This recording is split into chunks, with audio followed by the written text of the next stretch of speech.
Disclaimer. To the Pharisees and Karens out there. How dare you! All guests on this show do not reflect the opinions of the host. The purpose of this show is to have interesting conversations, stretch our minds, and grow. Not what we want! If you are looking for an echo chamber, viewer and listener discretion is advised. You talk about extreme.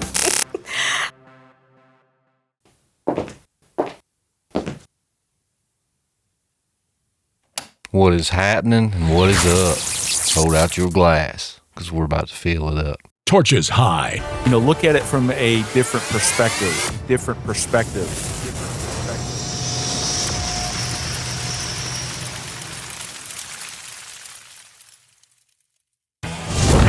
Hey fam, what is happening and what is up? Hold out your glass, because we are about to fill it up. You know what time it is, guys. Hey, welcome to the Prometheus Lens podcast, the place where the conversations are always enlivening.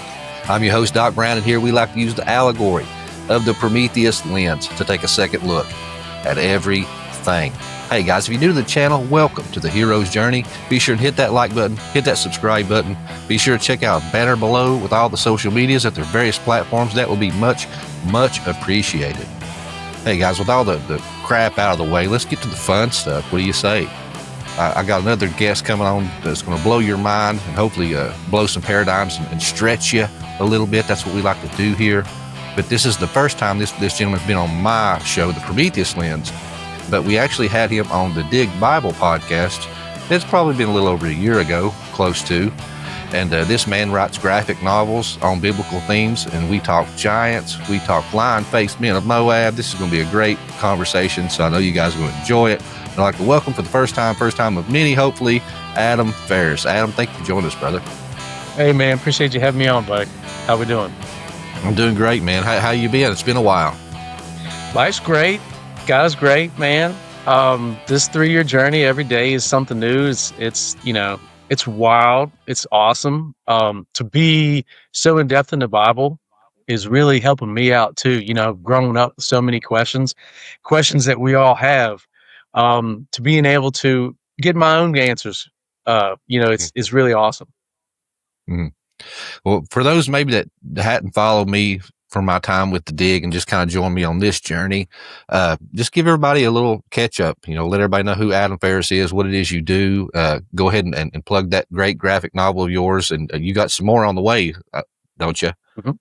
I do. Yeah, man. Appreciate it. Adam Farris, writer, biblical researcher. 3 years ago, I was just a normal distribution center manager. Was going through a lot of hard stuff and lost my father.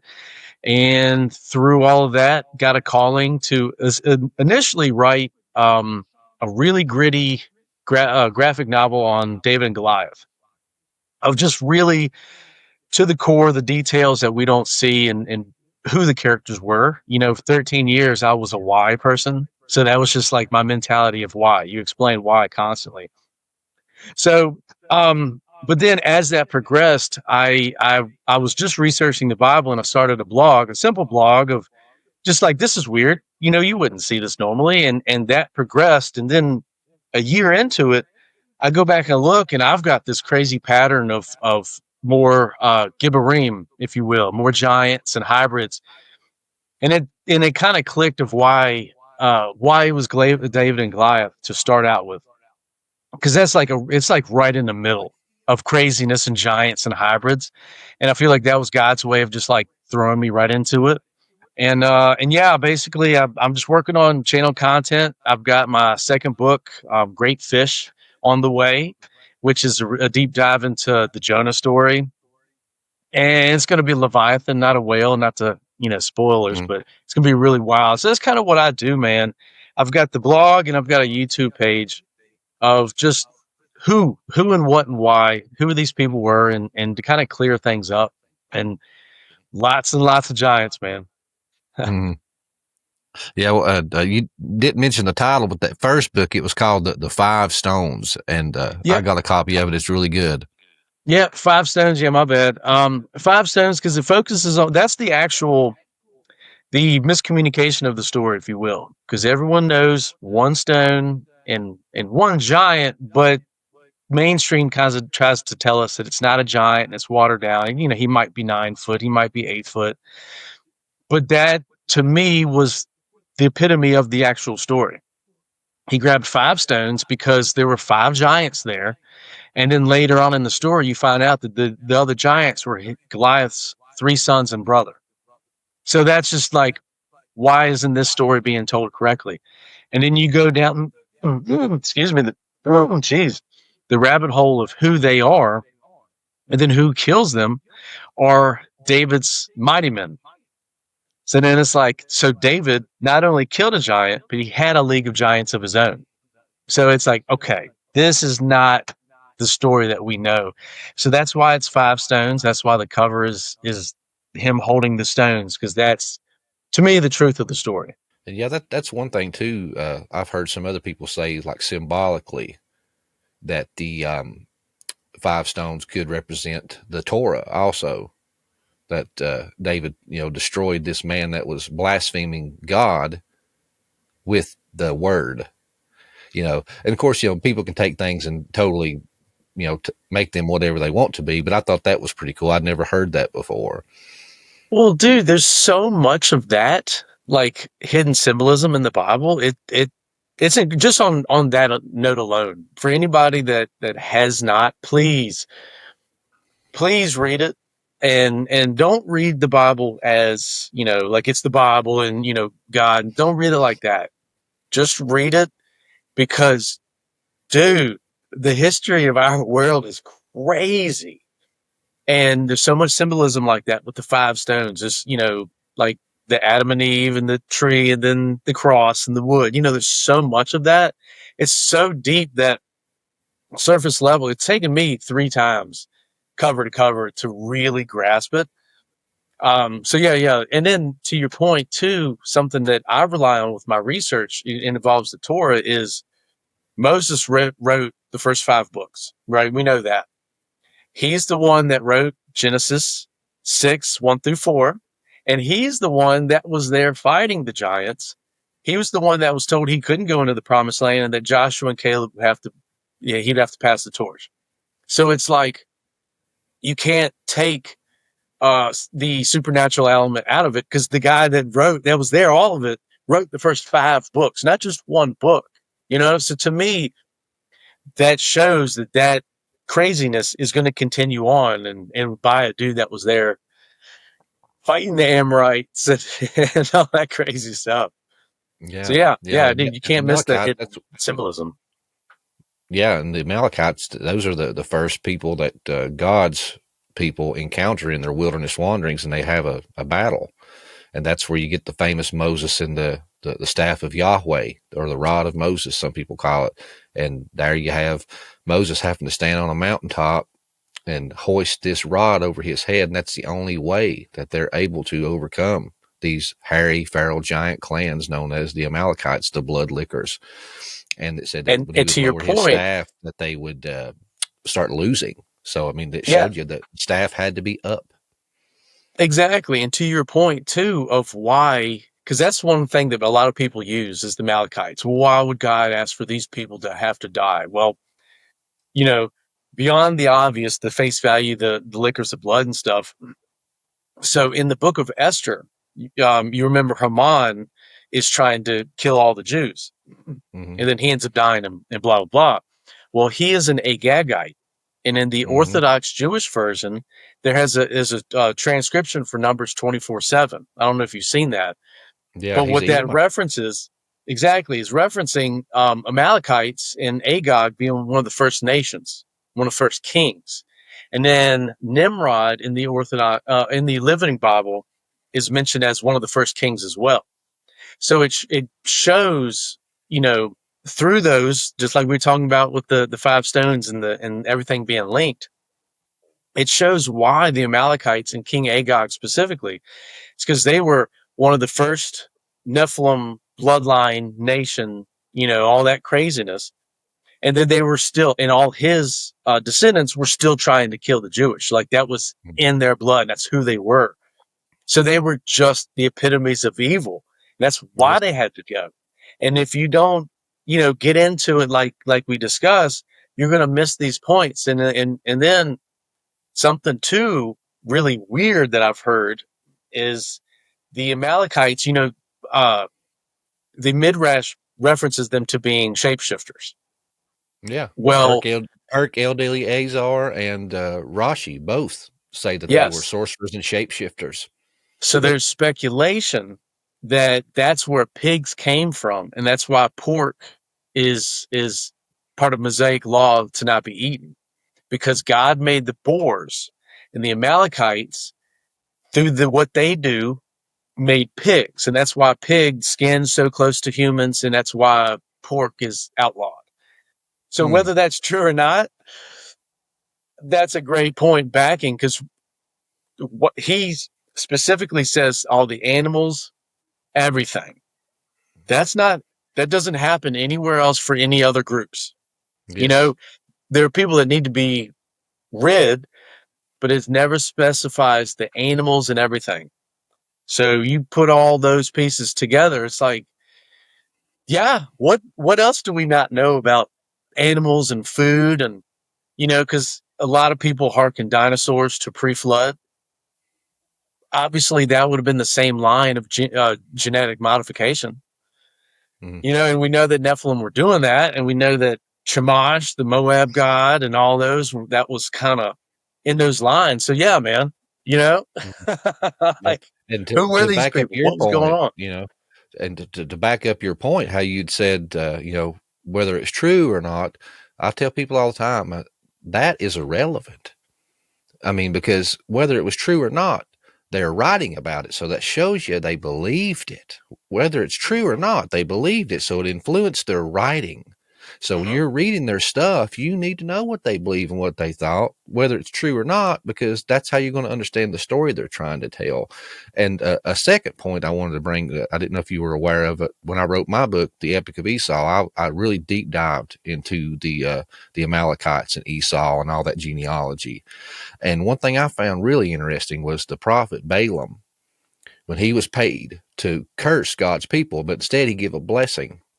It says that he goes onto a high mountain with that king and starts to prophesy. And it says that he turns towards the Amalekites or Amalek. It mentions Amalek specifically. And the story doesn't never say that there was anybody up there other than him and the king. But it says he turns to Amalek and gives a prophecy and says, you were first among the nations, but you will be laid low. See? And so it backs up to what you were saying, that they were the first of the nations. Dude, something really crazy, side note about Balaam. I don't know if you ever seen I don't know if I'm saying it right, the Dear Allah inscriptions. In 1967 in Jordan, they were doing just a normal excavation, and they found this wall, and some plaster was left, and they actually found and translated a section that talks about Balaam, son of Beor. He's a divine seer. And I did a video on that too, and that's so crazy. Complete side note, but it's a really wild one. It's like, he wasn't, when you read the story, God comes to him, and you might kind of miss that, like, he's not an Israelite. He's not a faith-driven dude. He's just a seer. Now, there are Israelite seers. Samuel was a seer. So that means that, obviously the psychic and, all that road kind of used to be a thing, but so they have this transcription that references him, and also references that God's come to him at night. And in the Balaam story, that's when God comes to him. So the king of Moab and all those dudes come to him, and they're like, hey, we need help. We need you to do a curse on Israel. And he's like, stay the night. I'll tell you what God tells me in the morning. It's like, so that's when it would come to him. And then, that's when the talking donkey and all that stuff comes too. So it's like, complete side note, but it's so wild to see something non-canonical referencing this dude that had nothing to do with the Bible. Yeah. Which that too, I did a video on the talking donkey, is that backs up to more giant stories, because that's King Og and the King's Highway. It's just, wow. everywhere you go. Cause that's, I love that story. It's basically on the way to the promised land and they want to take the King's Highway, but it goes through your boy, gets to Edom's land. So they send messengers to King Edom and he's like, no, can't go through unless I bring a sword to meet you.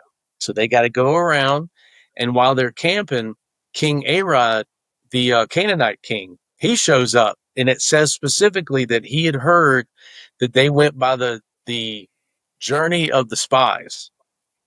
So those 12 spies that went into the promised land and saw the giants and the sons of Anak, that actually got around to everyone else, which is so wild. Like we think that they got in unnoticed, got some grapes and called it a day, but no, all the Canaanites, everybody knew that they were there.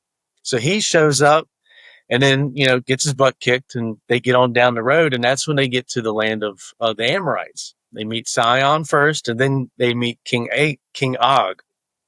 And that's when, we get the sarcophagus and all that. So it's really funny that that's how the talking donkey came up in Balaam, because the word got around that these Israelites are coming through and killing giant kings. So the king of Moab's like, I don't want none of that.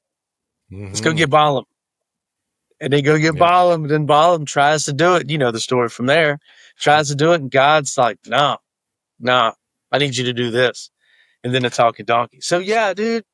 Yeah, these stories are wild. All the stories man. coming from Egypt. You got to remember, word traveled fast, and especially Egypt was compared to Eden. It was, the quote unquote promised land. It was always fertile. When there was famines in the land in the Middle East, everybody went to Egypt because it was always plentiful and bountiful food and whatever you wanted.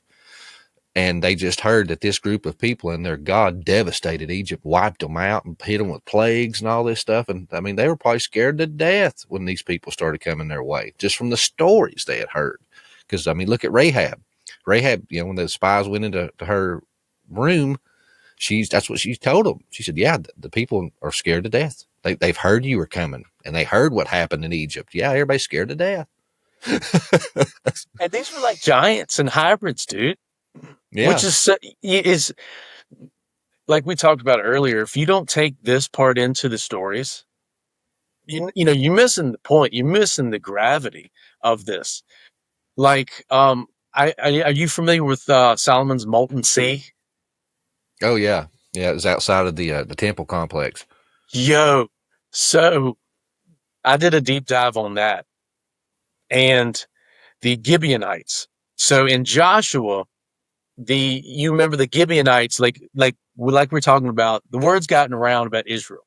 So in Joshua, when they're in the promised land, the Gibeonites go to the Israelites and they tricked them into a truce. A covenant. Yes.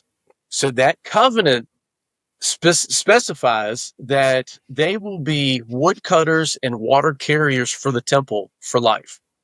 Like that's their punishment. So what I've learned in my research is some of these titles give away to who they actually are. So the Gibeonites, later on, it's mentioned that the Gibeonites are remnants of the Amorites. And it also, in a different scripture, says that the Gibeonites are Gibberim. They are mighty men. So they're giants and they're remnants of giants.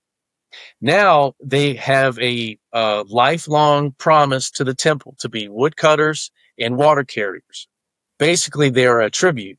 The tribute is forced labor. So it's not like slavery or servitude. It's forced labor.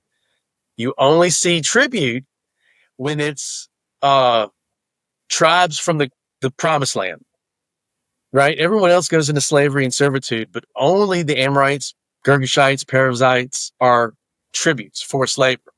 Wonder why, right? Because they're giants. So you look at everything that Solomon has built.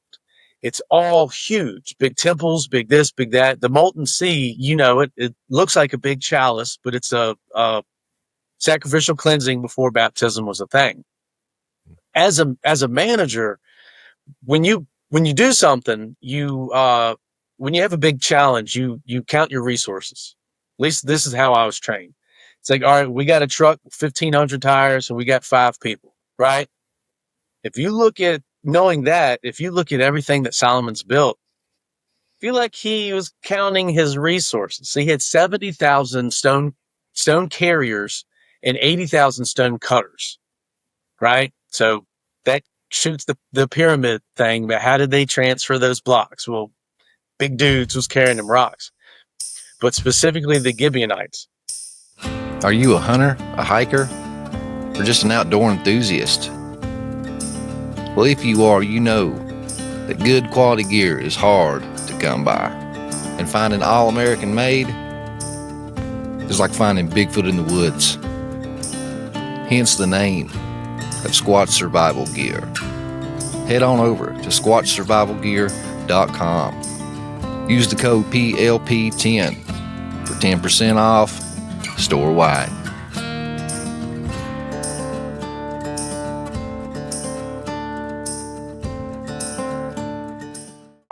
With the price of eggs and bread slowly approaching a day's wages, it's more important than ever than to secure the value of your dollar. One thing that has remained steady is gold and silver throughout the ages. Back in Roman times, a piece of gold would get you a toga. That's the equivalent of $3,000 today. That still remains true to this day. For a full suit, shoes, tie, you're looking at about $3,000. Because gold and silver holds its value. So if you're tired of watching the value of your dollar go down every single day, it's time to get off your hands and make a move. I've recently teamed with Cornerstone Asset and Metals. Reach out to those guys for all of your financial needs. It's time to trade in that forever devaluing dollar into hard assets that you can hold, like gold and silver. Be sure and check the link down in the description or the number on the screen. And hey, tell them Doc Brown sent you. Gibeonites, again, are woodcutters and water carriers. And then Solomon makes that giant molten sea. So there's speculation that the Gibeonites were in charge of filling that molten sea, because the molten sea is 5 cubits high, and you know that whole argument about the cubit and royal cubit and all that. So minimum, if we get the counting right, which we all agree we probably don't, the molten sea would be 10 feet tall, minimum. How are you carrying buckets to fill thousands and thousands of gallons of water into this molten sea? Well, you've got the They had an Gibeonites assembly line, Adam. They had about 20 guys lined up, and they were just handing the buckets off. Yeah. So again, and then going to David's mighty men, David had the 37 mighty men, but then he had different garrisons. And one of his garrison, I call it the Dirty 30 from Ziklag. And one of those was a Gibeonite. And his name specifies he's Asmaiah, the Gibeonite, a mighty man among the 30. So among these 30, he was the dude. And then 11 of those were lion-faced men from Gad. So, you know what I mean? So it's like these stories, dude, it's not a lot of humans involved. And like I think Suicide Squad. Yes. This is David's Suicide Squad. Yo. And we can dive into the David's Mighty Men, but that story is crazy, dude. The sons of Zariah are his nephews. I don't know if you're familiar with those guys too much. No, let's go there. Even if I am, maybe the listeners aren't. Yes. So yeah, I'm super sporadic, so forgive me, but like we'll dive into the David's Mighty Men and how that accrued, and that's more giant. So he kills Goliath. He wins favor in Saul. And then Saul puts him in charge of 1,000-man army. And I think that's when he started getting his divine counsel, his royal counsel, if you will. And then in the story, that's when Saul kills his thousands, David kills his tens of thousands, comes up. Saul can't handle it. He's super jealous. And then he tries to kill David, and David goes on the run. And that's how he accumulates the rest of his guys. But his divine counsel, his royal counsel, the sons of Zariah are his nephews. It's Joab, Abiashi, and Ashael. Now, in the Bible, it lists, in Chronicles, it lists Zariah and then those three boys. Does not say a father, does not mention a father, and you know that is if you don't make it in, there's a reason why. And Yeah. if he Question before you go Sure. there, Yep. Zariah, didn't he have a twin brother, Paris, or am I getting somebody mixed up here? You're thinking of Sariah. Oh, okay. Yes. And which is a Sorry. great no, it's a great question because that has everything to do with all of this. Is Zariah is a female. It's David's after so David is the youngest before Goliath, and then after he kills Goliath, Jesse has two daughters, Zariah and Abigail. And it's very key on this because it lists Zariah, does not list and husband died and this or that, just Zariah and blah. And then it lists her sister and her husband and their kids. Later on, Joab, son of Zariah, he's passed over to be a head guard by Amasa because Amasa is the son of a man.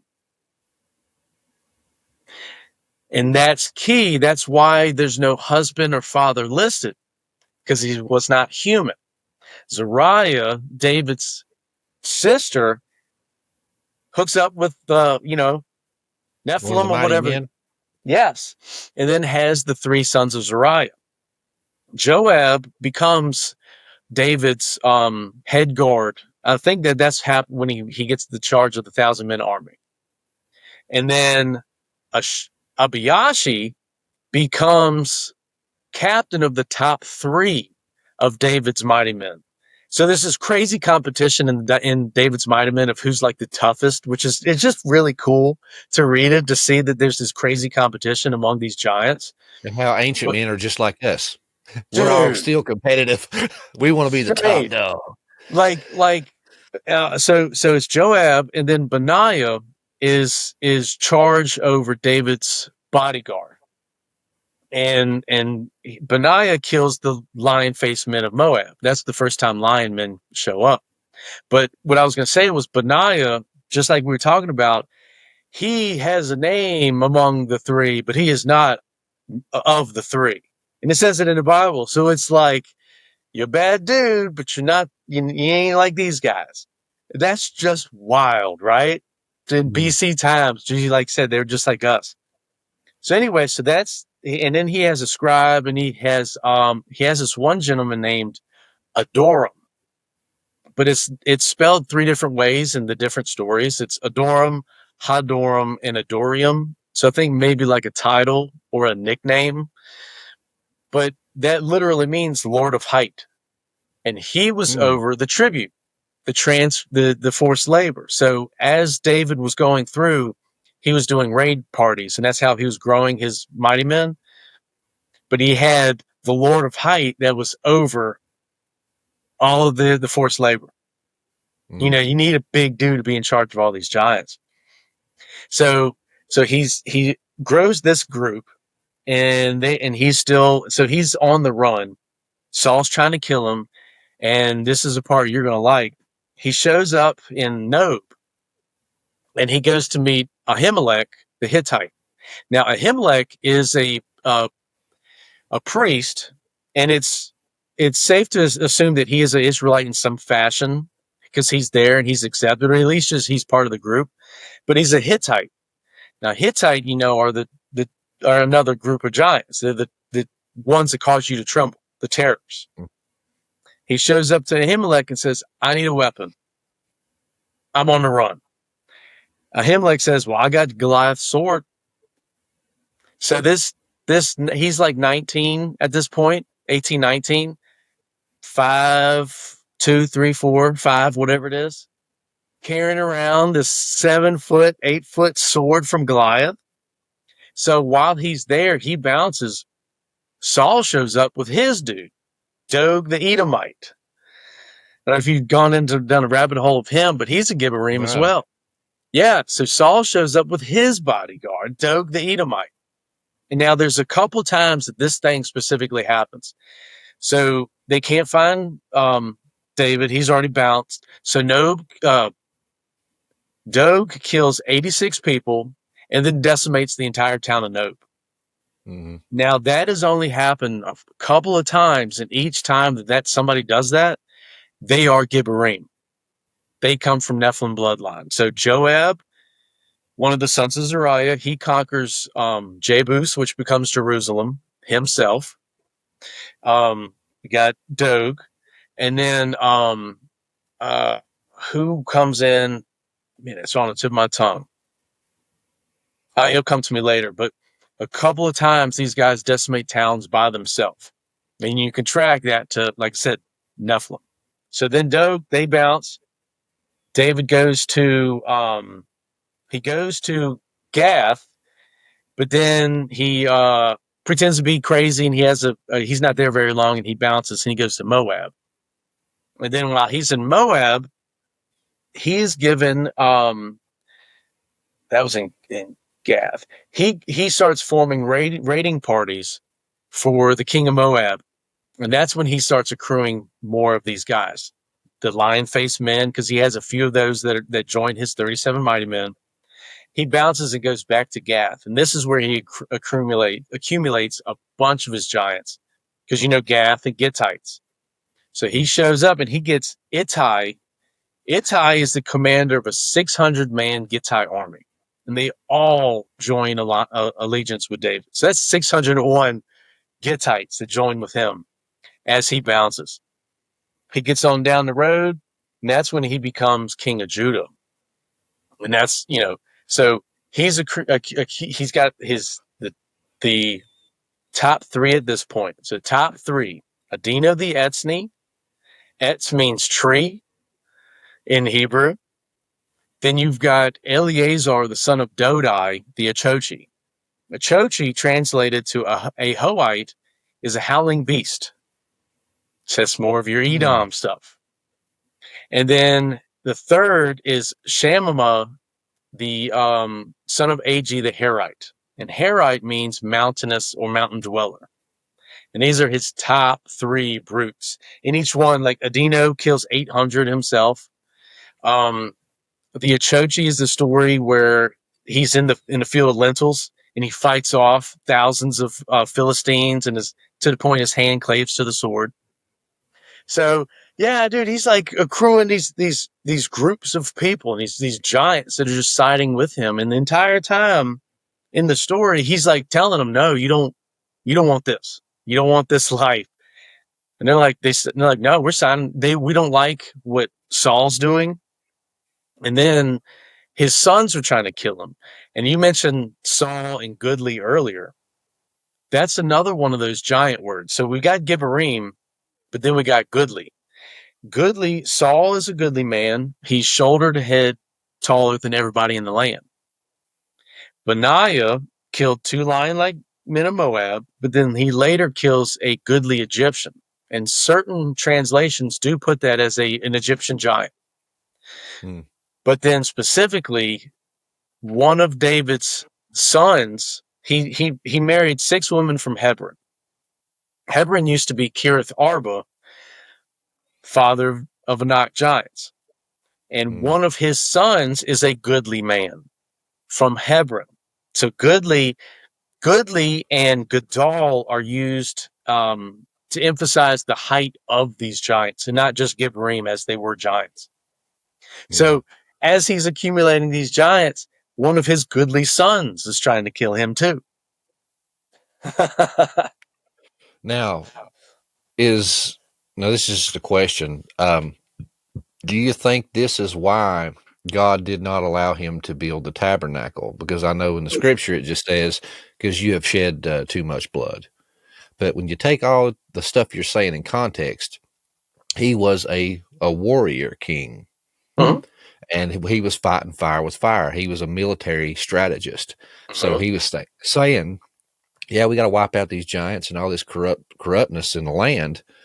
But hey, if I can earn the respect of some of these giants and get them to work for me, they can help me cleanse this land. And if they're loyal, hey, it's just part of the game. I'll work with them, and as long as they're loyal, we'll be good to them, kind of thing.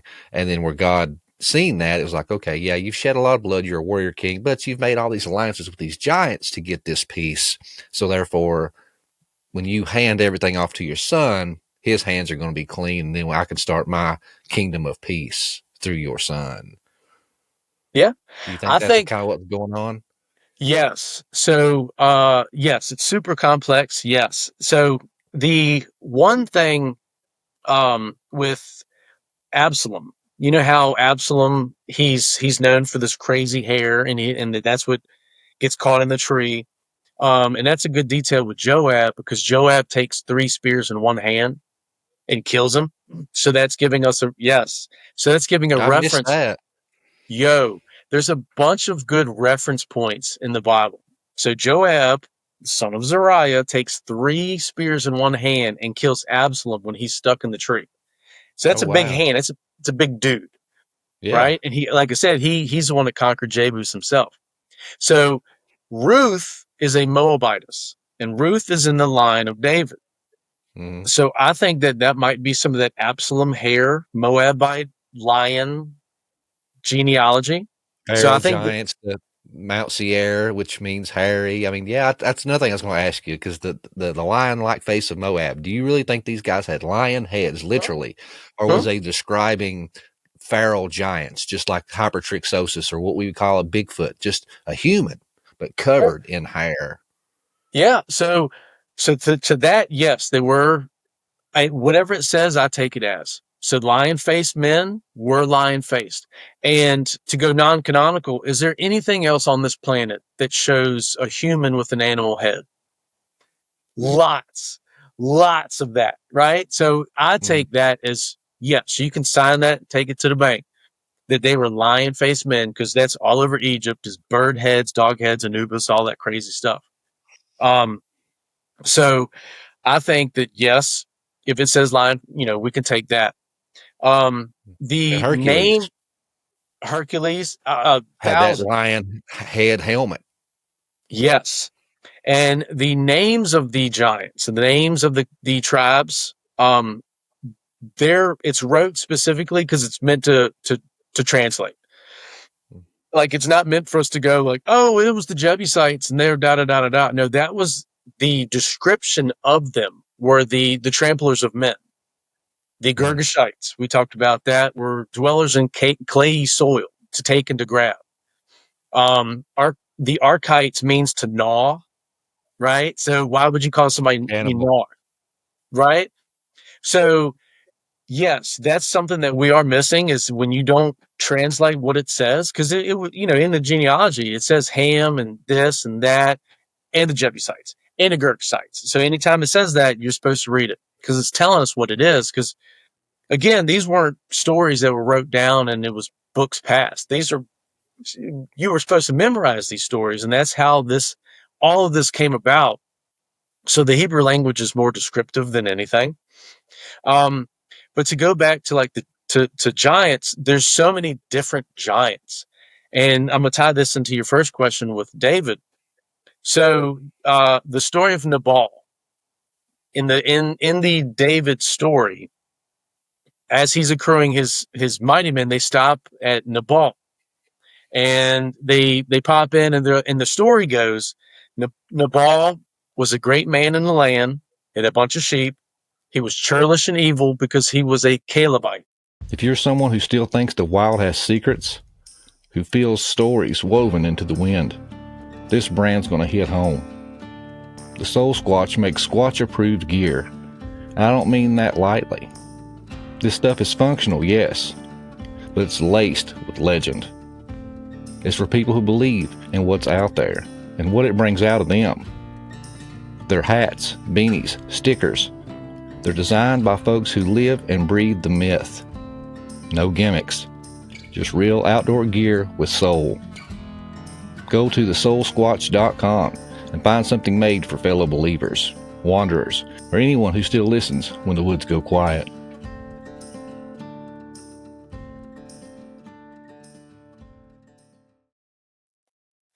So then when David's men go to him and they say, hey, we haven't had any trouble with you. Can you help us out? We're on the run. He tells them no. And it was a huge thing. huge thing. He ends up having a heart attack, and they were going to go mess with. It was a big story. David ends up marrying Abigail, Nabal's wife, and that's one of I believe that's where the goodly son comes from. Now, and I'm gonna break that down, but also you remember the story of Uriah the Hittite. David hooks up with Bathsheba, gets her pregnant, sends Uriah to the front lines. Joab, Mr. Big Man, takes Uriah to the front lines, makes sure he dies, and then David marries Bathsheba, has a child, and blah. Both of those. So Nabal, let me explain that first. Nabal is not a great man in the land. This is the Gadol word I was mentioning earlier. He is a Ish Gadol. Jonah, behind me, was swallowed by a Dag Gadol, a fish of great size. Abram and Ishmael were promised to be over Goy Gadols, nations of great size. So Nabal was an Ish Gadol. He was a man of great size from Carmel. Carmel was one of the lands from the promised land. Mm-hmm. And then that's why it says he was churlish and evil, because he was a Calebite. And I know you know the dogmen stuff, from which we can go, if you want to. So that shows that he is Nephilim. He is Gibborim from Carmel, one of the promised lands. That's why they went to him and said, "We haven't had any trouble. Can you help us out?" Because you remember the promised land, they didn't all die. Lots and lots of giant tribes were inhabited. They weren't driven out. And they commingled. Yes. So I'm going to tie all that to both of your questions. David is hooking up and having children and marrying giants, right? So he is not only, to your point, like siding with giants, he's continuing these bloodlines. That stuff had to stop. And David was a ladies' man. We know that. He liked the lady. A lot of these, if you track them, they are not like human women. So that is another reason why I believe that he couldn't he couldn't build the temple, because he had war in his heart through and through. He was a rough and tumbly, probably had a temper. Warrior. Yes. He had a temper. He loved to fight, and he loved the women. Yes. but yes. He was a man after God's own heart. Exactly. And that's why, because you look at the judges, man, I'm doing a deep dive on the judges now. They weren't all humans. So there's a bunch of stories in the Bible of God using, non-human people. The easiest to say is Nephilim bloodlines, because that's where it all started. But yeah, using these people. The story of David, Obed-Edom, and some more Edom for you. Obed-Edom, his name literally means slave to the red. And he is a Gittite from Gath. Same as Goliath. So that's a really interesting story. So they have the ark, and the ark tips, and the dude reaches over and grabs it, and he dies because he's not Levitical. So they leave the ark with Obed-Edom. It doesn't say that was Obed. In Shechem, right? Say it. That was Shechem, right? Yes. They ended up leaving it in Shechem. Exactly. And honestly, that's something I just found that was cool the other day, when Abraham is called out and he starts his journey to the promised land. Shechem is the first place he stops and builds the first altar and has the first experience with God. And there was a big split between the priesthood, because a lot of them said that no, the dwelling place of God was Shechem. And then the southern tribe said, no, it's Zion, the Temple Mount. That's God's dwelling place. And that was a huge divide for the two. And that's why some people argue that event happened to return the presence of God to the place where he first met Abraham, and he built the altar and all that. And that too, I got to be careful not to get sidetracked, because that's a giant story too, because that takes place. Shechem is near the Oaks of Mamre. Mamre is a giant, but so so it's just everywhere. But anyway, so you've got Obed Edom, and it doesn't say that Obed touches the ark. He's just guarding it. Now, Obed Edom is part of the Shoarim. David and Samuel the seer were in charge of appointing the Shoarim for the temple. The Shoarim are the gatekeepers or the porters, is what King James Version calls it. They are genealogically tracked, just like Levitical priests and all that. And it's Obed Edom, the Gittite, and some of these sons of Korah, which are also Gibberim in David's mighty men. So you basically have giants that you can trust that are bodyguards for the temple. That makes And it goes plenty of with the sense. curse. And when Yeah, you go to Esau and Jacob, it says the younger will rule over the older, and the older will serve the younger. So therefore, if you have an Edomite serving in the temple, it's kind of going in line with that. exactly. That's a good point. Yes.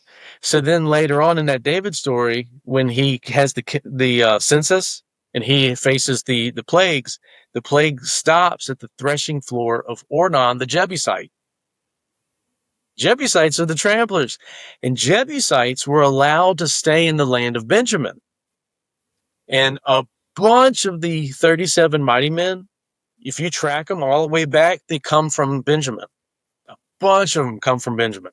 So tribe of Benjamin wasn't the best of the best. And we know that from different examples. But the hidden meanings is they were definitely intermarrying with a lot of the giants and hybrid humans. So those are two examples of non-Israelites. They're giants, but they're still being used in the temple. Othniel, the first judge, to go down the dogmen rabbit hole for a second, Othniel means violent lion of God. And he was the first judge to be used. He is the son of Kenaz, and Kenaz is the brother of Caleb. Caleb, meaning dog and unsophisticated servant. But Kenaz specifically is a Kenizzite. And Kenizzite, going back to what we just talked about with Abram, Kenizzite was one of those tribes that was mentioned, foreshadowing all the bad tribes in the Promised Land. And Kenizzite translated means hunter of men. So the first judge of Israel, the violent lion of God, comes from the tribe of hunter of men. But he was used as a judge, as a shofetim. Shofetim, if I remember correctly, is the actual title. It was like ruler or, warlord or whatever they needed at the time. So yes, yeah, you didn't have to be full-blown human to be used and be part of these stories. But that goes to, hopefully that answered your question of like, yeah, that's why David, because he was, not intentionally, but he was adding to these bloodlines, and that's why it just rampant continued. So do you think that the wives that David hooked up with were actual giantesses? Like, I mean, literally like tall like that? Or do you think that they come from that bloodline and maybe that gene anomaly skipped them and they were normal size, but they had that blood phenotype in their genealogy, do you think? Of course, we're speculating here. We don't know, but I just want to know your opinion. Exactly, dude. And that's one thing that kind of clicked for me. What I'm getting at is David like to crawl up these women like a mountain. Dude, right? It is what it is, And he likes a challenge. Dog. You know what I mean? He has a type, right? As they say, he likes big women. I've thought about that and thought about that and thought about that. And something that clicked for me is I'm right at 6 foot. I'm not considered tall, right? I'm not short, but I'm not tall. I'm normal height. I have two boys.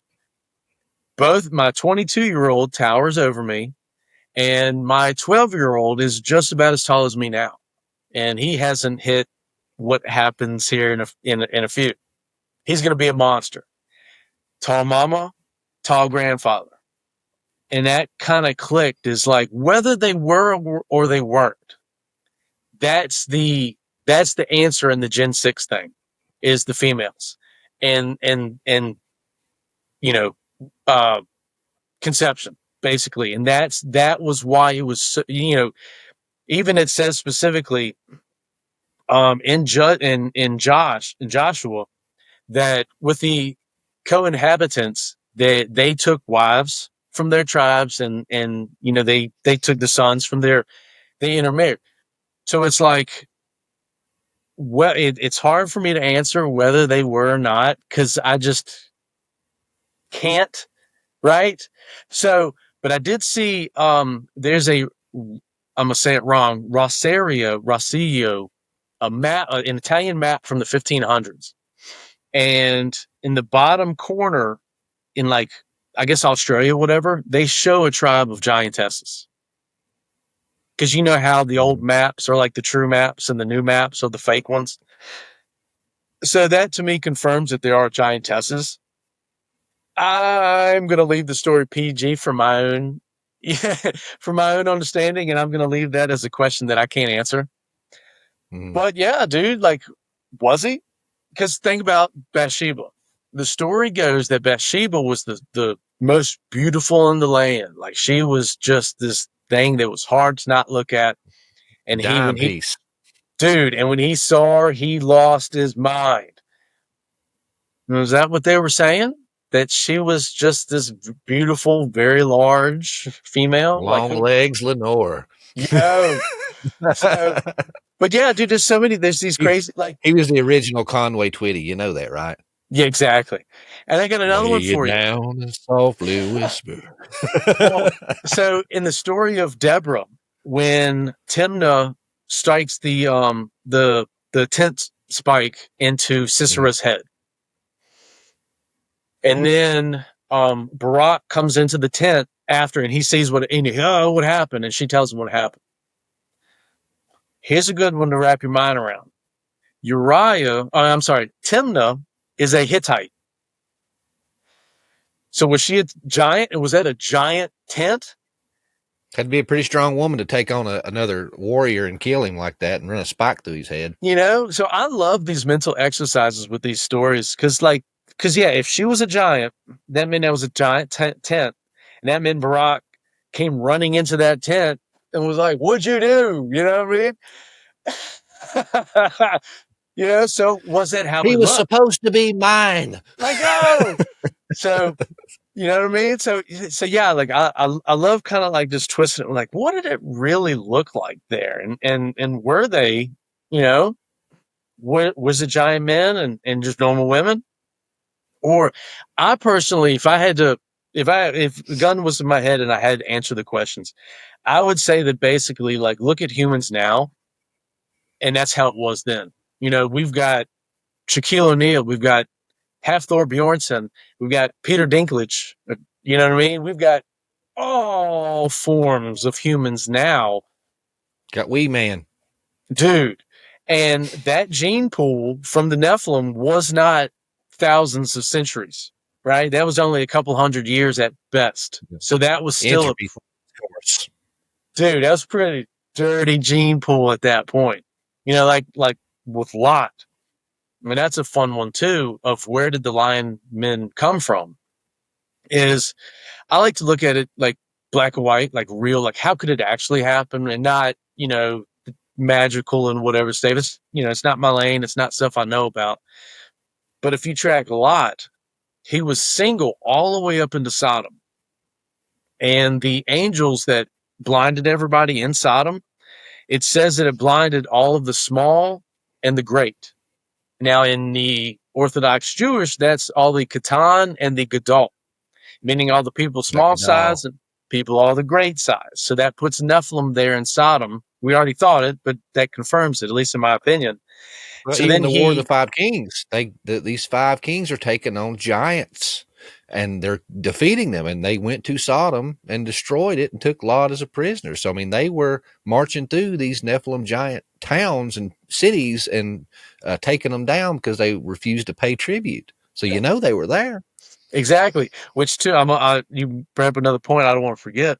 But so that's when Lot has the ancestral relations with his daughters from the bloodline from Sodom, from the Nephilim that we already exposed.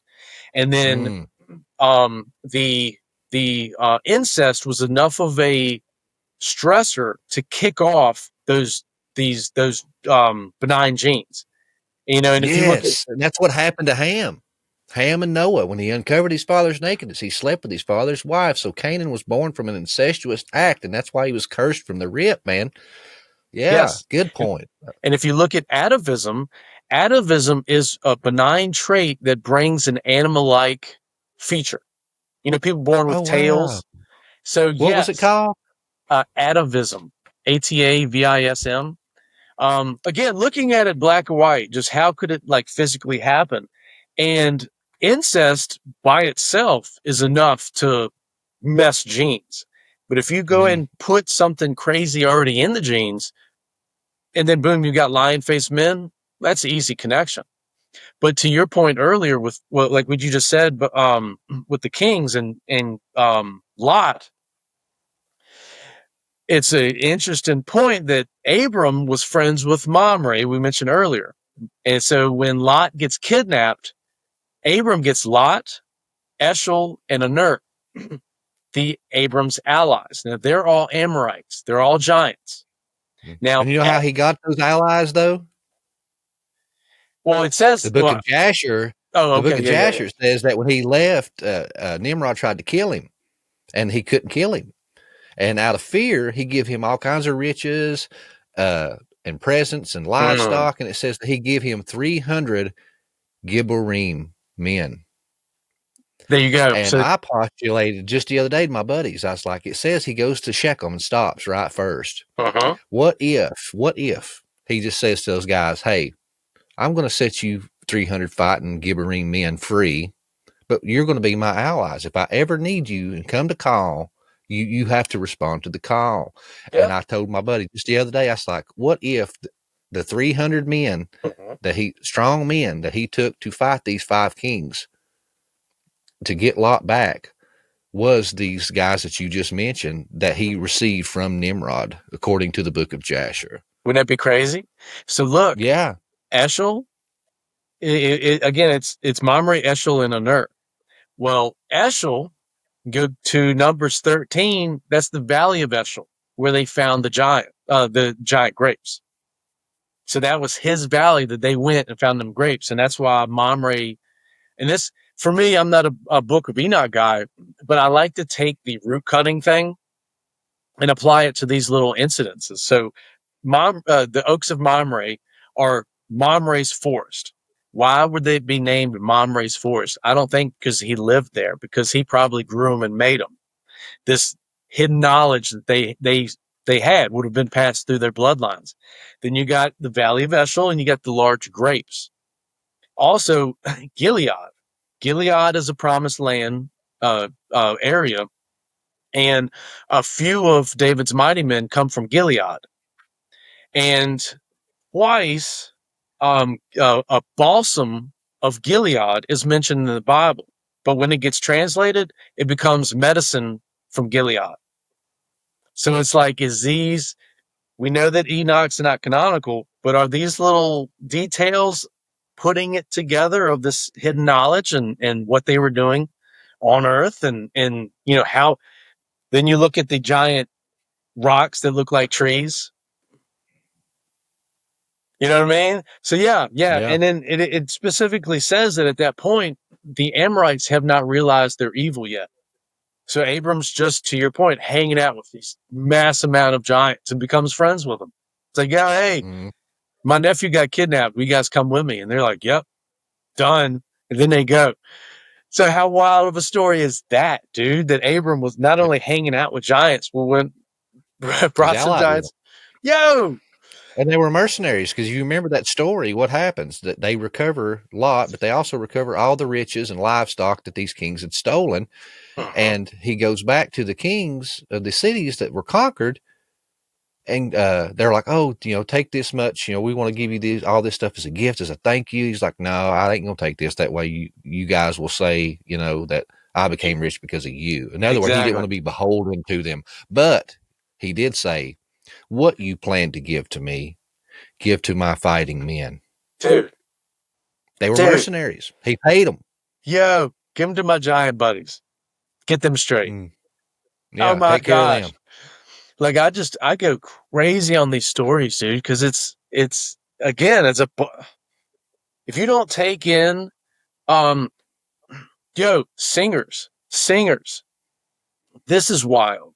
Frequencies and all that stuff, and again, not my lane, but David had a bunch of Netophonites, and Netophonites are in Nehemiah. They're mentioned 3 different times. It's twice as singers from Netophoniah or Netophonites, and then the third time is that's where singers predominantly come from, which is kind of crazy, like that he would have mighty men, but then they would be singers. So think about that as this garrison of giants approaching, and you just hear these thunderous voices singing. But then he also has Korites, sons of Korah. And the Korites wrote 5 or 6 different psalms, and they're all battle psalms. Like Psalm 45:3 says, "Gird thy sword, O Gibor." So it's like, dude, that's what most of these stories are about, is giant battles. And can you imagine, again, the singers and these guys, these thunderous voices and these battle hymns approaching, like, of course. And then it really speaks to the character of David, that he was able to tie all these guys in together for one, like this one occurrence of just kind of cleansing and ridding. And they were like, hey, fire. Yes. When he went to Moab, he was stretching a line out every 2 people.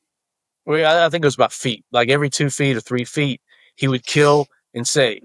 Kind of like a Thanos thing, but basically giving everybody a shot, right? You can join with me, get rid of your evil, or join me or die. So then they were all joining, and then when you research some of his mighty men, he had men from Ar, from Moab, which Ari means to growl like a lion. So like Ar and Moab was probably the area where most of the lion men dwelt. But like I mentioned, he had the 11 lion-faced warriors from Gad. So that just shows more tribal intermarrying, because Gad was a whole nother area of their own. They're continuing the lion face stuff. Man, this is wild. Adam, I ain't gonna lie, man.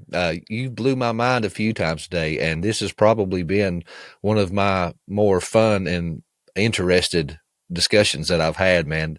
I really appreciate the time that you've taken to dive through the etymology and the root meanings of these words and finding all these little nuggets, man. This has been a fascinating conversation. But we're in and getting close to the end of our time here, man. But dude, I want to have you back and have you just stretch me some more, because I'm always about learning about this stuff. And giants was my gateway drug into all this fringy stuff. So it's one of my favorite topics. Yeah. All right. It's an honor. It's an honor. We'll discuss some dates, man. Yeah. I love it, dude. I love it. Dr. Randall Smith says you're your happiest when you're following your calling. When you're actually doing what God wants you to do, you'll never be more happy. And for me and who I am as a person, and happiness, and, this is really important to me. It makes me happy, and man, it makes me feel like I'm doing something when I'm like just diving into the stuff. So yes, Amen. anytime we can do it. And we are birds of a feather, because I absolutely love doing what I do. If nobody watched, I would still be doing it. Nobody watched for a while. Now people are starting to watch, but hey, that's just an added bonus. Hey, I appreciate you guys for tuning in, but hey, I'm selfish. God knows my heart. He's been, I'm the, what do you call that? The horse and the carrot. God's behind me with that stick and that carrot in front of me. And this carrot is these discussions, these conversations like we're having today. Man, I absolutely love it. Well, before we leave, Adam, just let everybody know, if just in case they tuned in mid-roll or something like that and missed your plug at the front, go ahead and get another one in. Let everybody know where they can find you and your content. Yep. Adam Farris. My book, 5 Stones, is 5stones.bigcartel.com. I've got the blog and the YouTube page, eadamferris.substack.com, and then YouTube is eadamferris.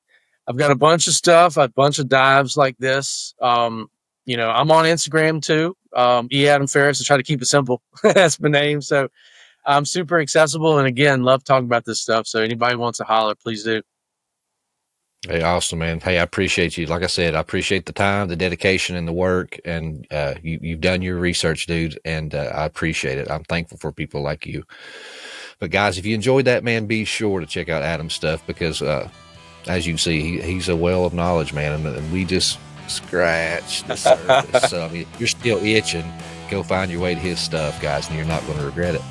But hey, I hope you guys enjoyed that. And just remember, the difference between the known and the unknown is the journey. So good journey, guys.